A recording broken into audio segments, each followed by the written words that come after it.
So, good afternoon, gamers. My name is Gregory. Welcome to DnDaily number 75 here on 1 in 20 D&D. And if this is your first time checking these videos out, thank you and welcome.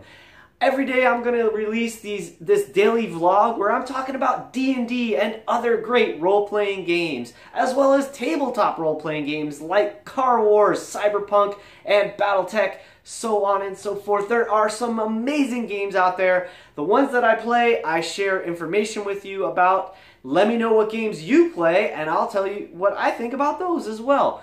I will also include information about other things like occasionally video games, and sometimes I talk about cartoons and such because, you know, I am a big fan of it. That's how I got started playing D&D, and I'm super excited about Critical Role. Do y'all know about Critical Role? If you're watching my channel, you probably already do.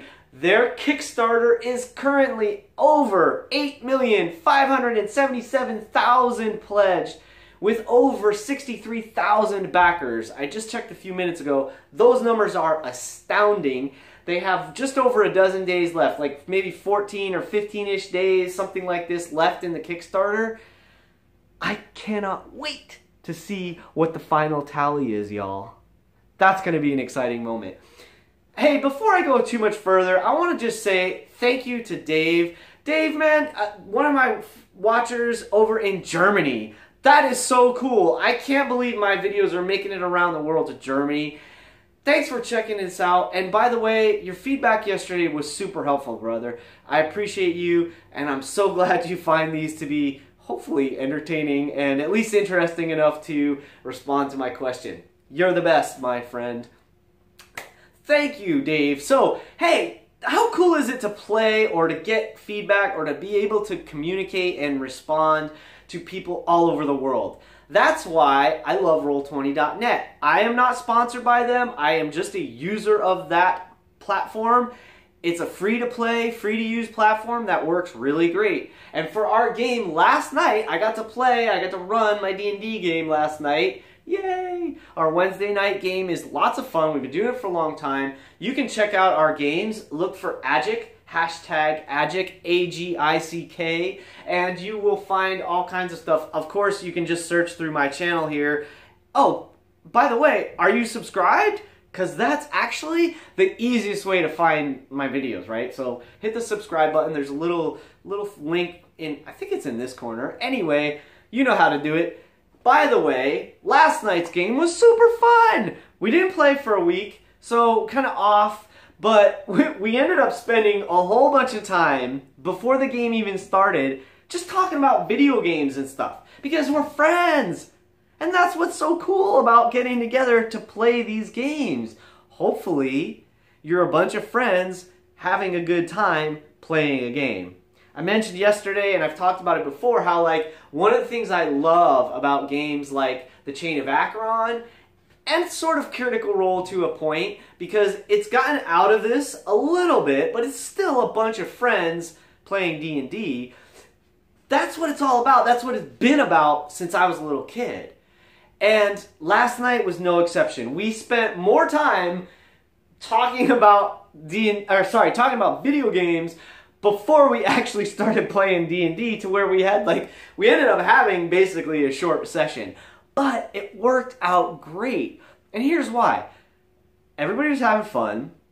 There was a little bit of intrigue. We had our party together. Everybody, we 4 players and myself. Again, I've shrank and grown this group from, it started out with 2 and then it went up to 5 and 6 and now back down to 4, and so it's gone through some changes. That's okay. That is going to happen. There's not much we can do about that. People move away, some people lose interest, some people come out of the blue and they're like, oh my god, I want to play, and they're fun and cool, and you're like, yeah, sure, come sit at the table.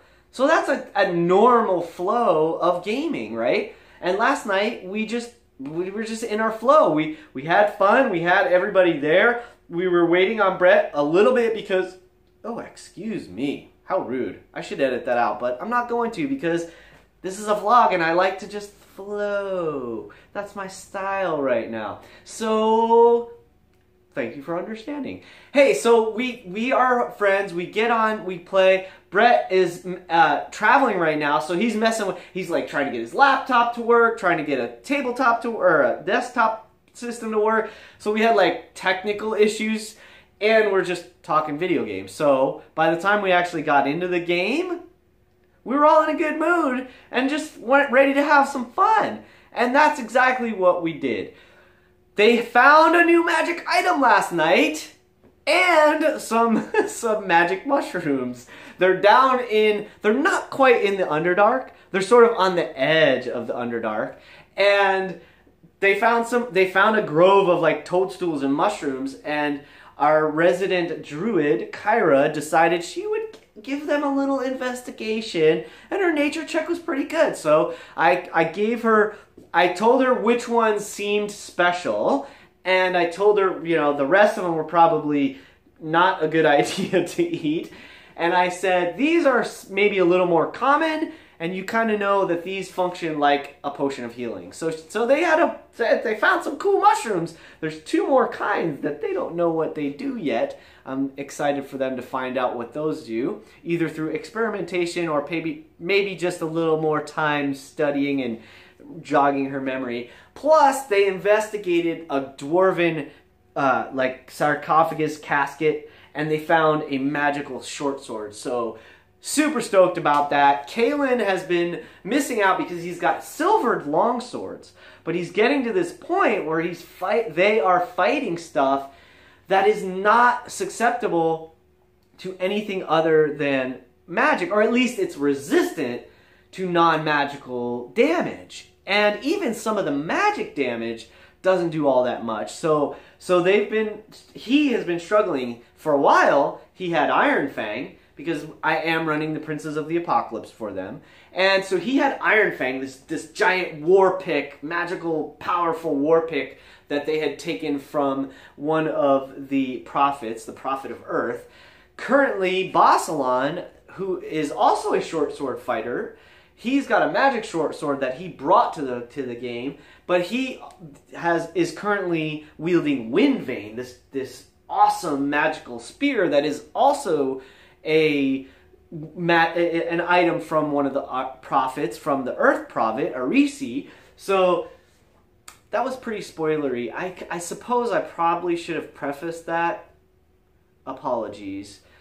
Anyway, back to what I was saying. They just found it. So Kaylin, so Kyra pretty much deals with her magic. She's also a druid, so she could always beast transform if she wants to. But she's very much focused into casting healing or harmful or helpful spells. Mostly she does a lot of crowd control, which is really cool. So she's like putting up spheres and messing with the terrain and all this kind of stuff. That's awesome. Farron, he is this sorcerer / rogue, so he's got a magical bow. So if he's not in there whipping it up with his magic, he can just fall back to using his magical bow.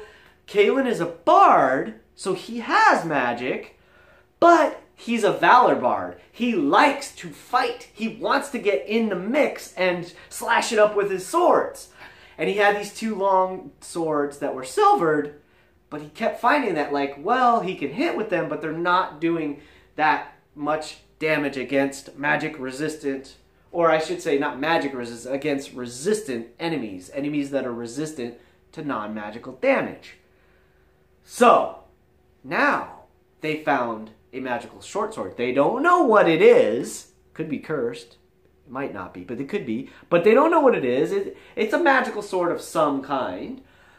And now Kalen can fight with a long sword in one hand, short sword in the other. He's got the dual fighting style anyway, so he's going to whip it up. And now he gets the bonus on his offhand for damage. So that's a little bit of metagamey, kind of highbrow, above table stuff. But sometimes it's fun to max out what your capabilities are regarding skills and such.